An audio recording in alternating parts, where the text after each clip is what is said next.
ఈరోజు ఇక్కడ కడప రాజ్ ఫంక్షన్ హాల్లో ఛాత్రోంకి గూంజ్ అనే కార్యక్రమము అఖిల భారత కాంగ్రెస్ కమిటీ ద్వారా ఆదేశాలు ఇవ్వడం వలన కడప కాంగ్రెస్ కమిటీ నగర కాంగ్రెస్ కమిటీ అధ్యక్షుడు అయినటువంటి నేను సయ్యద్ గోస్పీరు ఈ కార్యక్రమము నాతోటి నా కమిటీ నగర కమిటీ సభ్యులు ఇన్ఛార్జీలతో కలిసి చేయడం జరిగింది. ఇక్కడ దాదాపు 300 మంది విద్యార్థులు మరియు ఇంటలెక్చువల్స్ ఇక్కడ పాల్గొనడం జరిగింది. ఇక్కడ ఈ కార్యక్రమం ముఖ్య ఉద్దేశం తెలపడం జరిగింది.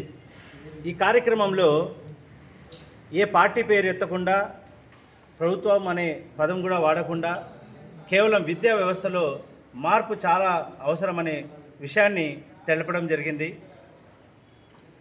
ఈరోజు మనం చూస్తున్నాం, విద్య అనేది ఒక పేదవాడికి అందుబాటులో రావట్లేదు. పేదవాడైనప్పటికీ అతి పేదవాడైనప్పటికీ లోన్లు తీసుకోవడము, వాళ్ళ ఇండ్లు అమ్ముకోవడాలు ఇవి చేసి పిల్లలను చదివిస్తే చివరగా పేపర్ లీకులు అవి జరగడం వల్ల ఆ పిల్లలు తమ ప్రాణాలు కూడా కోల్పోవడం కూడా చూస్తున్నాం. ఇవన్నీ జరుగుతున్నాయంటే దీంట్లో తల్లిదండ్రుల లోపం ఏమీ లేదు, పిల్లల లోపం ఏమీ లేదు. పిల్లలు చాలా మంచి జ్ఞానం గలవాళ్ళు, మంచి పట్టుదలతో వెళ్తున్నప్పటికీ కేవలం విద్యా వ్యవస్థలో లోపం వల్లనే ఇవన్నీ జరుగుతున్నాయనేది మా గలం. రాహుల్ గాంధీ గారు ఏమంటున్నారంటే, విద్య అనేది ఈ 5 కేటగిరీస్లోనే ఉంది. డాక్టర్, ఇంజనీర్, లాయర్, లేకపోతే యూపీఎస్సీ ఎగ్జామ్ రాయాలా, లేకపోతే ఫోర్సెస్లో వెళ్ళాలా. ఇవి కాకుండా చాలా అవకాశాలు ఉన్నాయి. అన్ని అవకాశాలు పిల్లలకు ఇవ్వాలా.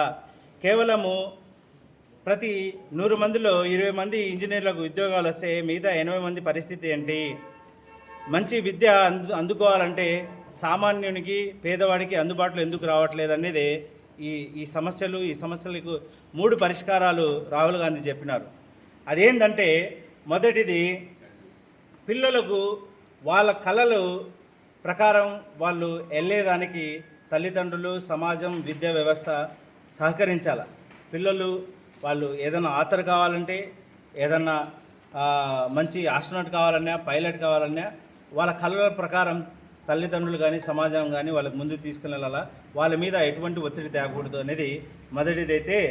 రెండోది, ఆ కళలు నిజమయ్యేదానికి అవకాశాలు కూడా ఎక్కడైతే పిల్లలు ఉండారో ఆ పట్టణంలో కానీ, ఆ సదుపాయాల్లో కానీ ఆ అవకాశాలకు సంబంధించి విద్యా వ్యవస్థలు ఉండాలనేదే రాహుల్ గాంధీ గారి రెండవ నియమం. మూడవది ఏంటంటున్నారంటే, ప్రతి పేదవాడి ఇంటికి ఈ అవకాశాలు లభించాలా. కళలు కనడం, కళల ప్రకారం వాళ్ళకు ఆ విద్యను ఆకాంక్షించే విధంగా సదుపాయాలు ప్రతి పేదవాడికి, ప్రతి ఇంటికి వెళ్ళాలా. ఈ అవకాశం వెళ్ళాలా అంటే తక్కువ ఖర్చుతో వెళ్ళాలా. ఈరోజు మనం చూస్తున్నాము, ఏదైతే నీట్ ఎగ్జామ్ కోసం ఎన్రోల్మెంట్ చేసుకుంటారో ఆ ఫీజు మొత్తము ఎంత అవుతుందంటే 1,300,000 అంటే 1,32,000 కోట్ల రూపాయలు. అది ఎంత ఉందంటే మన విద్యా మినిస్టర్కి ఒక సంవత్సరం, భారతదేశం యొక్క విద్యా మినిస్ట్రీకి 1,40,000 కోట్లు ఇస్తున్నాము, దానికి సమానంగా ఉంది.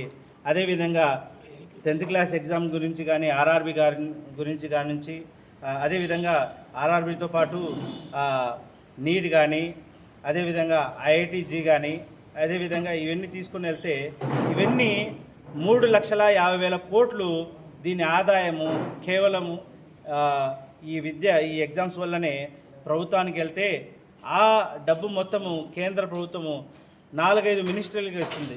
అంత వ్యయం పెట్టి తల్లిదండ్రులు వాళ్ళ పిల్లల్ని చదివిస్తే చివరకు వాళ్ళకు సరైన అవకాశాలు దొరకట్లేదు. ఈ విద్యా వ్యవస్థలో ఇది చాలా పెద్ద లోపము. దీన్ని సరిదిద్దాలనే ఉద్దేశంతోనే ఈ 3 నియమాలను తీసుకొని రాహుల్ గాంధీ గారు మొత్తం భారతదేశం మొత్తము మమ్మల్ని ఎలమని కార్యకర్తలను ఆదేశించినారు. ఇది పార్టీలకు అతీతంగా, పార్టీ పేర్లు ఎత్తకుండా, ప్రభుత్వానికి దూషించకుండా ఈ కార్యక్రమం చేయడం జరిగింది. దీనికి ఇక్కడ విచ్చేసిన ప్రతి ఒక్కరికి, ఇంటలెక్చువల్స్కు, విద్యార్థులకు, మళ్ళీ టీచర్స్తో పాటు ఇక్కడ వచ్చిన దీనికోసం కష్టపడిన ప్రతి ప్రతి ఒక్కరికి కార్యకర్తకు నేను మరీ ధన్యవాదాలు తెలుపుకుంటున్నాను. జై హింద్. జై కాంగ్రెస్.